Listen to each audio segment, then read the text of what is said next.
আজি आमे देशी कांकड़ कषा करिबा। चलंतु भिडियोटी को एठी आमे स्टार्ट करिबा। नमस्कार, आदिवासी रोसई चैनल को आपना मन कन्ने कन्ने स्वागत। देशी कांकड़ को मु भल भाबरे बाछिकी एठी नै जेइची। तापरे ताको देशी कांकड़ को सब पानी रे देई भल भाबरे धोईकी नै जिवा। वर्तमान एबे मु देशी कांकड़ को लंबा लंबा करके 4 पीस काटिकी नेइची। आपणको हिसाब रे क्वांटिटी छोट बड़ करके नहीं पारिबे आपणको पसंद रा। एठी मु सब कांकड़ को सेम प्रोसेस रे काटिकी नहीं जिबी।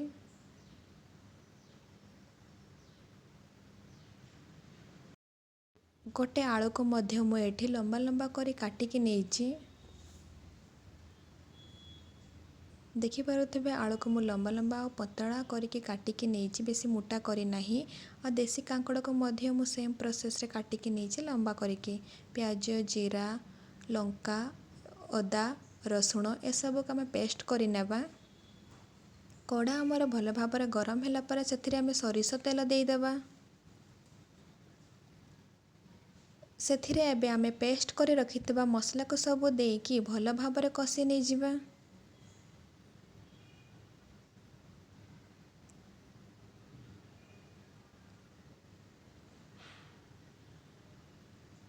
मसला आमर भल भाबरे कषि हो गला। सेथिरे अल्प टिके पानी देई मसला को भल भाबरे कषि नेबा, नहीं तो मसला आमर जळी जिवो।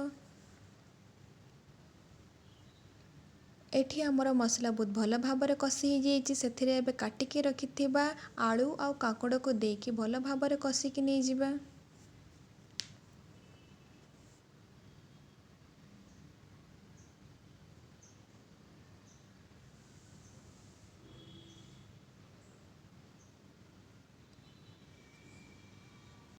वर्तमान देशी कांकड़ आलू मसला सहित बहुत भल भाबरे कषि हो जाइछि। सेथिरे एबे आमे स्वाद अनुଯାयी लूण आ हळदी देई भल भाबरे कषि नेबा एपट सेपट करिकी। लो मीडियम रे ताको कभर करी छाड़ी देबा 2 मिनिट, जेमिति हमर देशी कांकड़ और आलू भल भाबरे कषि हो जिवो। एठी आमर देशी कांकड़ और आलू बहुत भल भाबरे कषि हो जाइछि मसला सहित। सेथिरे एबे आमे गोटे गिना पानी देबा।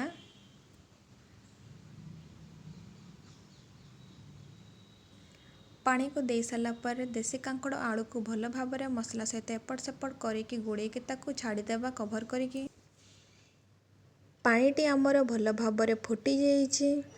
ताको आउ टिके 2 मिनिट लो मीडियम रे ताको कभर करी छाड़ी देबा, जेमिति आमर देशी कांकड़ आलूटी सिझी जिवो। एठी आमर भल भाबरे सिझी जाइछि। आलूटी मध्य देखि पारुथिबे केते भल भाबरे सिझी जाइछि। कांकड़टी मध्य प्रस्तुत हो गला। एठी आमर देशी कांकड़ आलू कषा।